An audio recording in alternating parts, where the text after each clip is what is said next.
अलंकार है। क्या है? श्लेष अलंकार है। बात समझ आया? इसमें कौन सा अलंकार है?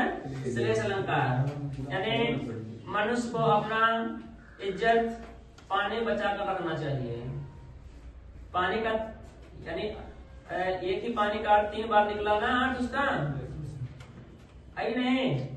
यानी श्लेष मीन्स क्या होता है? चिपकना। और मोती यानी मोती चमक के बिना बेकार रहती है, यानी पानी के बिना बेकार रहती है। चूना पानी के बिना सूखकर खराब हो जाता है। इसमें कौन सा अलंकार होगा? श्लेष अलंकार। पीपर पात सरिस मंडोला, इसमें से कौन सा अलंकार है? अनुप्रास अलंकार, यमक अलंकार, प्रतीक अलंकार और उपमा अलंकार। जहां उपमेय और उपमान की विशेषता बताई जाए, देखिए इसमें लिखा है पीपर पात क्या है? उपमेय। सरिस क्या है? वाचक। मन क्या है? उपमान। डोलना क्या है? साधारण धर्म। ठीक ना? पीपल के पत्ते के समान मन डोलता है। मुख रूपी चांद पर राहु भी धोखा, उपमा अलंकार। 25 का डी क्या है? मुख रूपी चांद पर राहु भी धोखा खा गया। इसमें से कौन सा अलंकार है? रूपक अलंकार, श्लेष अलंकार, यमक अलंकार, अनुप्रास अलंकार। इसमें रूपक अलंकार होगा। ठीक ना? इसमें कौन सा अलंकार है? रूपक। चेहरा को यानी कहा है, यहाँ पर लिखा है चेहरा को चांद कहा गया है। राहु जो जोशी में चंद्रमा को ढकने का माना गया है। इसमें यहाँ पर रूपक अलंकार होगा। तरि तनुजा तर तमाल तरुअर फल बहु छाए। तरणि तनुजा सूर्य की क्या है? सूर्य की पुत्री यमुना।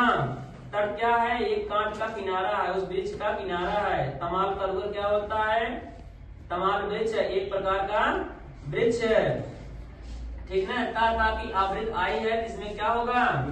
अनुप्रास अलंकार। वाक्यों के आधार पर क्या है? वाक्यों के आधार पर, वाक्यों के वर्गीकरण के आधार पर वाक्य के कितने भेद होते हैं? तो 2। कौन कौन से?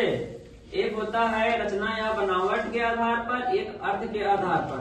तो रचना या बनावट के आधार पर 3 वाक्य होते हैं, सरल वाक्य, मिश्र वाक्य और संयुक्त वाक्य। और अर्थ के आधार पर 8 होते हैं, जैसे विधान वाचक वाक्य, निषेधवाचक वाक्य, प्रश्नवाचक वाक्य, आज्ञावाचक वाक्य, विस्मयाधि बोधक वाक्य, इच्छा बोधक या इच्छावाचक वाक्य, संकेतवाचक वाक्य और संदेहवाचक वाक्य।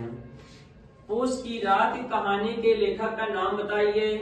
प्रेमचंद, जयशंकर प्रसाद, दिनकर, निराला। तो ये वाला सही है, प्रेमचंद। भारतीय संविधान में कितनी भाषा का उल्लेख किया गया है? 10, 14, 22, 20। 22 भाषा का प्रयोग। पहले कितनी भाषा का प्रयोग किया गया था? 14। 14 के बाद 15 कौन सी भाषा आया था? सिंधी भाषा। 21वां संशोधन 1967 में सिंधी भाषा कितना हो गया? 15 भाषा। और फिर 71वां संशोधन 1992 में 4 भाषा लिया गया। 3 भाषा कौन कौन? कोंकणी, नेपाली और मणिपुरी। कितना हो गया? 15 3 18। 92 संशोधन 2003 में 4 भाषा लिया गया। बोडो, डोंगरी और मैथिली और संथाली। ठीक ना? 22 भाषा हो गया। 18 4 22। यह मेरी पतंग है, इनमें से कौन सा सर्वनाम होगा? निश्चयवाचक सर्वनाम, अनिश्चयवाचक सर्वनाम, निजवाचक सर्वनाम, प्रश्नवाचक सर्वनाम। इसमें क्या होगा? निश्चयवाचक सर्वनाम। यह निश्चयवाचक सर्वनाम है। ये वाला सही है। सर्वनाम कितने प्रकार के होते हैं? 6। कितने प्रकार के होते हैं? 6। सी वाला आप लोग का सही है। कौन कौन से?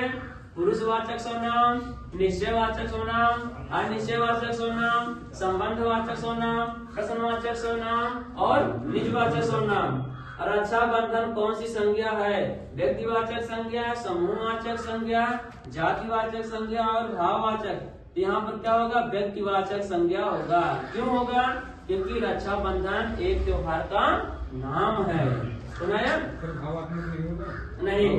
नहीं, रक्षाबंधन एक त्योहार का नाम है, इसलिए यह व्यक्तिवाचक संज्ञा होगा।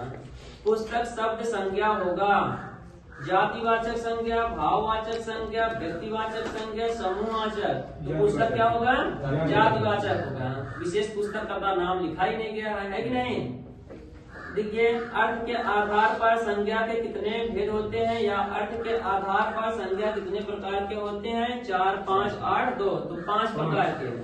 उत्पत्ति के आधार पर संज्ञा के 3 भेद होते हैं।